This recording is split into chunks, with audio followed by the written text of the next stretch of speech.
शतकाच्या सुरुवातीची गोष्ट आहे. दक्षिण भारतातील एका शाळेत गणिताचा वर्ग चालू होता. शिक्षक काही किशोरवयीन मुलांना भागाकाराची पद्धत समजावून सांगत होते. शिक्षक म्हणाले, 4 आंबे जर 4 मुलांमध्ये वाटले तर प्रत्येकाला 1 आंबा मिळतो. तसेच 10 आंबे जर 10 मुलांमध्ये विभागले तर प्रत्येकाला 1 आंबा मिळेल. सर्व विद्यार्थी शांतपणे त्यांचे बोलणे समजून घेण्याचा प्रयत्न करत होते. शिक्षक पुढे म्हणाले, कोणत्याही संख्येला जर त्याच संख्येने भागले तर भागफल नेहमी 1 असते. त्या वर्गात एक हुशार विद्यार्थी होता. त्या विद्यार्थ्याला सरांच्या सूत्रातील चूक समजली.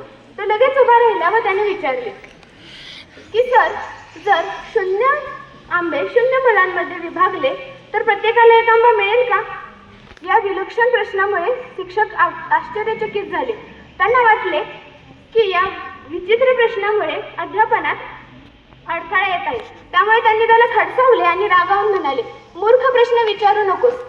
शून्याला काही किंमत नसते, त्यामुळे 0 फळे वाटण्याचा प्रश्नच येत नाही.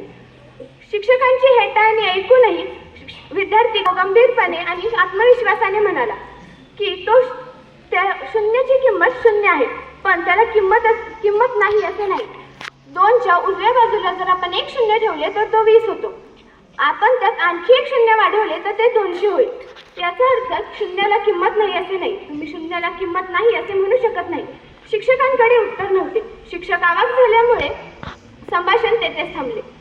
श्रीनिवास रामानुजन हे कुंभकोणमच्या टाउन हायस्कूलमधले ते हुशार विद्यार्थी होते. त्यांनी आपल्या अद्वितीय आणि गणितीय चमत्कारांनी सर्वांना आश्चर्यचकित केले आणि पुढे भारतातील प्रसिद्ध गणितज्ञ म्हणून ओळखले गेले. 22 डिसेंबर हा त्यांचा जन्मदिवस आपण गणित दिवस म्हणून साजरा करतो. श्रीनिवास रामानुजन यांचं गणित इतकं निराळं होतं की जनरल ऑफ नॅशनल